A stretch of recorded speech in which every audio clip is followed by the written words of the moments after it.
Peace, Prince Ash here. New posters. Ding, ding, ding, ding, ding, ding, ding. Yeah, so cameras at a funny angle that I want to show them off, uh, links to everything will be in the description. Music and more music. That's all I got. Thought I might have something else to plug, but I don't. It's all my music. I'm a rapper from Galway, Salt Hill, Galway, Ireland. If you're new, big up. Check out my music. Check out my other vlogs. Um, that'd be doing me a favor. So I appreciate that. Uh, and you might enjoy it. You know. Um, let's get into it. I've been doing all right. No episodes recently. I'm going up to Dublin tomorrow with my brother. We're going watching Galway United play Shelburne away, so that'll be fun. I'll be able to I'll take a few videos and put it on my TikTok, and yeah, you'll be able to see what the buzz is up in Dublin. Yeah, and I feel like telling a story like today. uh, but what story? I suppose when I was 19, 18 actually, I left Ireland. So I was caught up in drugs and a bit of petty crime, and I was getting really paranoid, and I was fucking my life up. I dropped out of school, and yeah, I wasn't getting in trouble with the law, but like that was on the cards. That's like that was the direction I was moving in, back in Ireland when I was 18. And I was mixing with the wrong people. I thought I was one of the boys, but I wasn't really, and got treated like shit, and I was just trying to fit in, and um, yeah, I never really committed crimes out of necessity, but I was motivated by trying to feed a drug addiction, uh, and an alcohol addiction, and gambling came into it as well, and so my mother was extremely worried. All of my family were extremely worried. I had been to rehab, technically, when I was 18, and I signed myself out after a week. And so, sure, we didn't know what to do with me, We were like, what the fuck do we do with him now? Like, this guy, he's, the truth is, I was about to die. Like, I was actively trying to drug myself to death. I was taking fucking copious amounts of drugs and cocktails of drugs, and fortunately I didn't die or nothing extremely bad happened, but I was in a bad place. So we reached out to my uncle. He lives in France. He's from France. He grew up in France, from Germany originally, but grew up in France, and he lives in France. So his uh, ex-wife's ex-wife and her sister lived on Réunion Island. It's a French colony, Indian Ocean, far away, opposite side of the world. For whatever reason, he was in contact with them, and uh, his ex-wife's sister in particular was saying oh, she's worked with kids that are messed up, and she's worked with kids in addiction, and she's worked with young people and young adults, and you know, she can help me, and I can go and stay with her and fucking, start fresh. And when I got wind of it, I was like, I hate to leave Galway, because I was kind of just starting to get a bit of a name for myself, like a reputation, and I was loving it. But I was also getting infamy, and I was also as I said, I was trying to drug myself to death, and I was really depressed, and I hated myself, and uh, yeah, I wanted to kill myself, and I couldn't consciously or actively do it. So I had resorted to like just taking drugs until I die. And so I was like, you know what? Maybe this is going to be the miracle solution to the problem. And my mother was like, you know, she thought the same. She thought, well, this is some kind of a solution to the problem. Like, I'm sure if he moves away, like, shit'll change. Like, or at least we'll see what happens, you know. So I went there, and uh, I don't know where to start. Like, fucking, I flew into Paris. My uncle paid for flights for me, uh, out of the goodness of his heart and charity, and you know, yeah. I never paid him back, and just as I'm speaking about it now, I'm like, fuck it, I should probably pay him back. But anyway, I landed in Reunion. I remember I took Xanax for the flight, and the first thing I did on the flight was like order a vodka and an orange juice, and I passed out. And fortunately, you know, we'll see later in this story how that could have been a very bad situation. I'm very lucky that wasn't a bad situation, because mixing uh what are they, benzos, mixing benzos with drink, not good. And fucking I mixed benzos and drink on the plane. It was a 9 hour flight. Fortunately, I just passed the fuck out for like 9 hours. Fucking Xanax are strong. That's what they do to me, really. They just make me fucking conk out. Like, um, for context, I'm sober today. I'm 18 months sober, so I don't condone the use of drugs or alcohol at all for anyone. Just brings misery. Uh, for addicts, anyway. I won't shit on people that can have a social drink. Drugs, I don't know, but people that can have a social drink and behave responsibly, good for you. I won't shit on you. Um, so I land in Reunion. I get to Saint Pierre on the south of the island.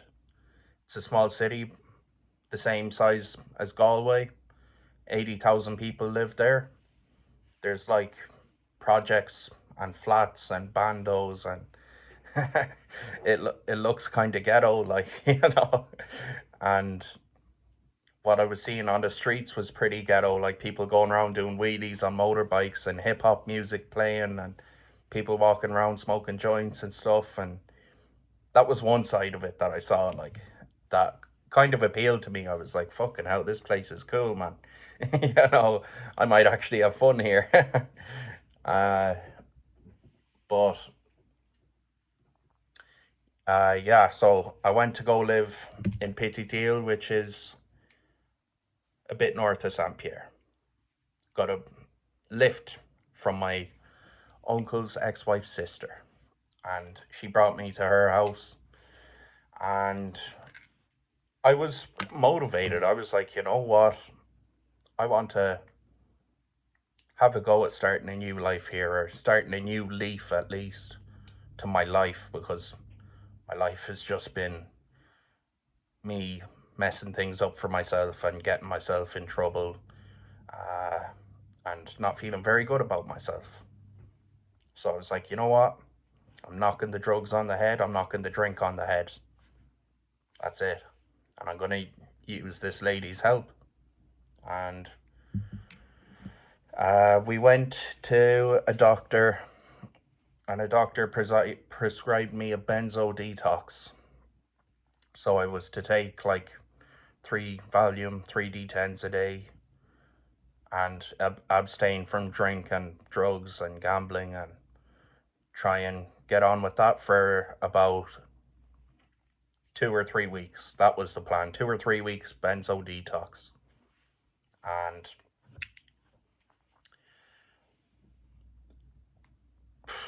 I knew I wasn't going to be able to stick with it.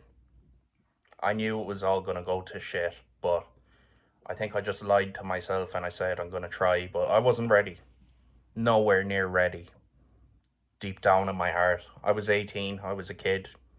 And before too long I went drinking, and I remember I was like, I'd leave her house, I go across the street, there was a bar across the street, and there was all these like Creole people, like uh you know, Reunionese people living on the island and that speak Creole, and yeah, it just looked so ghetto like. And I remember being outside the bar, like taking videos of myself, and fucking some fella beside me, like talking in Creole, and I didn't understand a word, but I'd be laughing my head off, like, yeah, yeah, like, or fucking just acting the fool, like, all together, you know.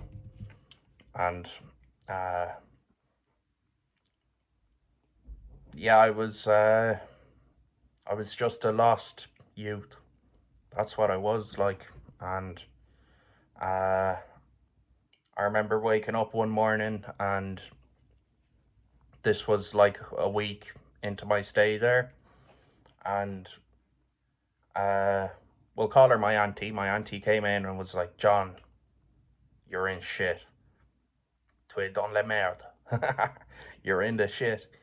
I was like, I think I got arrested last night or something, because fucking, I just have vague memories of police being involved. And she was like, yeah, you fucking got brought home by the police, and uh, you were off your head, and you were shouting at them, and you were fucking causing a scene, and you were in a restaurant, like, causing a load of shit. And she said, you gave them a fake name, and the only thing that truthful you told them was your address, which they brought me to, which I'm very fortunate they did that, because uh, they said, I don't know if they were bullshitting, but they said, like, if they had arrested me and brought me to court, I would have had to go to a, like, special sitting in the court, and fucking, I would have got 30 days in prison and then deported to Ireland. And they said if I get, like, arrested or in any trouble again, like, that's what's going to happen. Like, so, and that was like week two or, yeah, week two or week three. Like, and anyway, I get fucked out of my auntie's house. She's like, fuck off. You get out of here. She said, go away. And to make a long story short, I made my way to Saint Pierre, booked into a hotel there, a cheap hotel, and I was, I suppose I was homeless, like, you know, but I never look back and, like, think of myself as homeless at that time in comparison to sleeping on the streets, which I did do over there at times, but I always had money. Like, my mom was sending me money, and uh, yeah, I was just able to get by, like, and get a hotel, or in the end I got an apartment. But fucking, I started, like, going out in the street, like, and getting drunk and trying to party and stuff, and bumped into this fucking Algerian fella called Marwan. And he's a legend, but he was fucking mental, like. And, like, I was pretty easily able to, like, get weed off people, and uh yeah, pretty much just weed, like. And then I'd go to the bar or go to a shop and get, like, a couple of naggins of rum or a strong beer, like a 8%, 8.6% or 14% Eagle beer. And yeah, I was just getting mouldy drunk, like fucking uh, walking around on the streets, like chatting to everyone. That's what I was doing. I was going around starting conversations with everyone and fucking having the crack, and uh, it was fun, you know. It was fun while it lasted. It was fun while it was fun, basically, because waking up in the morning wasn't fun, and going out and doing it again, and then waking up the next morning and being like, I can't fucking stop this. How do I stop this? I can't fucking do it. I've tried everything. And yeah, Marwan, uh, I befriended him basically, and he was a good bit older than me. I was 18, he was 36, and uh, he was like my main drinking buddy because he was like the only one who'd drink as much and as often as me, and he'd uh, fucking he tolerated my drinking. He didn't give a shit how much I drank, and I didn't give a shit how much he drank or whether what hour of the morning it was, and we'd go drinking. So we were best friends, and we were fucking having the cracking. He had an Audi, and we were going around fucking driving in that, like, and uh, we were fucking playing like loud hip hop music, and like we thought we were the shit, like, and we called each other Tango and Cash. Well, his friend called us Tango and Cash, so we took it on, like, and we were like, yeah, Tango and Cash, man. And yeah, it led to some bad situations, really bad situations in reality. Like that was like the fun kind of times, but we both endangered our lives and other people's lives doing what we did, like, and jokes aside, like, it makes me recoil at it, like, when I look back and I'm like, why did I do that? Like, what was I doing? And the only reason I did do that is because I was drunk, and it gave me the courage to do that. And I always said to my friends, like, I don't care if I die or if we crash, I don't care. I like, that's the risk I'm taking. But I would have never gotten into a car with them sober. So yeah. And yeah, we got in some close calls, very close calls, and that's not cool. So that's a part of it, like, and yeah, I remember going to like the projects, like, high rise flats, pure ghetto, like, and uh, smoking weed with the lads there and drinking and stuff. And uh, by the end of my time in Reunion, I stayed 9 months. By month 8, like, I was just a laughing stock of the town. Everyone knew me because I'd go around talking to everyone, and people would actually laugh at me and be like, "That guy's a joke, man." And I was like, at the end of my time in Galway as a teenager, that's the same thing happened. Everyone was just laughing at me and calling me a joke, and this guy, he's always off his head. Why is he off his head? He's a coward, man. Can't face reality, like. Uh, but I often think about my drinking buddies over there, and like, I'm in contact with one of them, Luca. He was probably my best friend over there, and I didn't mention him very much in this story. But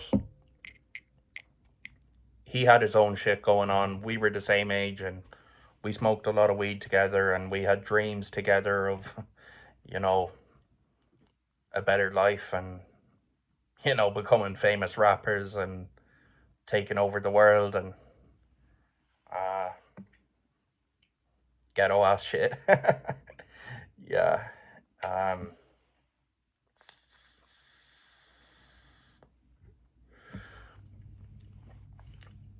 but yeah, I hate that. Like, the fact I thought I was a hard man, like, and putting on a front that I was a hard man, and inside I was dying, like mentally, physically, and spiritually dying. I was bankrupt, had nothing in my life. Uh, and I'd get aggressive with people sometimes, but I tried to be on my best behavior. And uh, yeah, I remember, like, at the end, like, no one would even sell me weed, like. And I remember one time I was at the seafront and someone pushed me into the sea, off a deck, like into the water, and I nearly drowned because I was drunk. I couldn't swim, and people were like, "Go around here." I was trying to climb back up, but there was like a stairs down the way, and they were like, "Go over there." I was like, I can't," and it was fucking scary, like.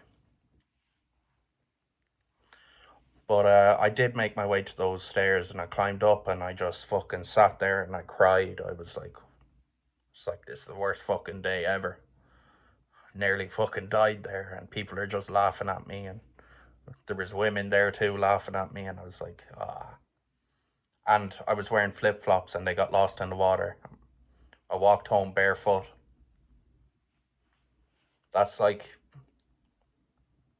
where my addiction brought me, like in another country on the opposite side of the world, a laughing stock, drunk out of my head, not enjoying it, walking home barefoot. So yeah, uh,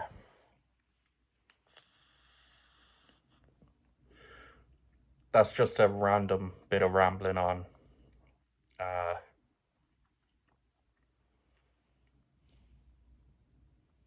I still listen to French rap, like, and I love it. And fucking um,